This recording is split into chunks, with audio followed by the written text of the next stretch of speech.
بچوں، السلام علیکم۔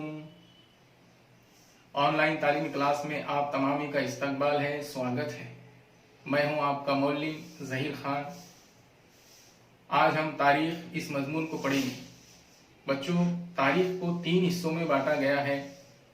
ایک زمانہ قدیم، دوسرا زمانہ وسطیٰ اور تیسرا زمانہ جدید۔ زمانہ قدیم کی تاریخ ہمیں پتھر کے زمانے کے انسان کے بارے میں بتاتی ہے کہ کس طرح وہ اکیلے جنگلوں میں بھٹکتا تھا۔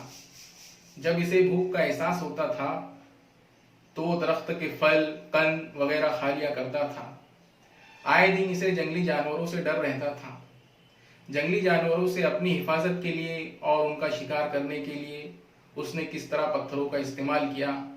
بعد میں اس نے انہی پتھروں کو تراش کر اس کے اوزار بنائے۔ یہ انسان گروہ کی شکل میں رہا، ندیوں کے کنارے اپنی بستیاں بنائی، پہیے کی ایجاد کی اور اس طرح وہ ترقی کی جانب بڑھتا گیا۔ بچوں، اسی انسان سے متعلق آج ہم پڑھیں گے 5ویں جماعت کا ماحولیات کا مطالعہ حصہ دوم میں، سبق نمبر 5، انسان کی پیش رفت۔